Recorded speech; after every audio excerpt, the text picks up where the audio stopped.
అయోధ్య రాముల వారిని తలుచుకోకుండా ఉండలేము. అలాగే అయోధ్య పూజా సామాగ్రి కూడా వాడకుండా ఉండలేము. అయోధ్య పూజా సామాగ్రి వాడండి, మీ పూజని పరిపూర్ణం చేసుకోండి. డీలర్షిప్, డిస్ట్రిబ్యూషన్, హోల్సేల్ కై సంప్రదించవలసిన నంబర్లు.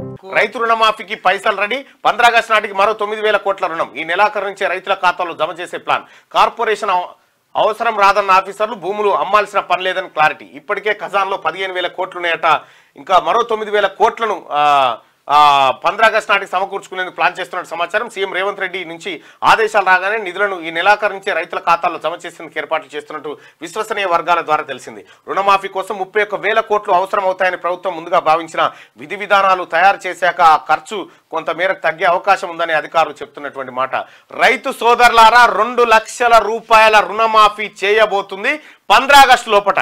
ఏం చెప్పిండు హరీష్ రావు? నేను రాజీనామా చేస్తా చెయ్యి, ఇప్పుడు రుణమాఫీ చేస్తా అంటే నువ్వు ఎట్ట చేస్తావో చూపి, నువ్వు రుణమాఫీ చేస్తే నేను రాజీనామా చేస్తా అని హరీష్ రావు అన్నాడు.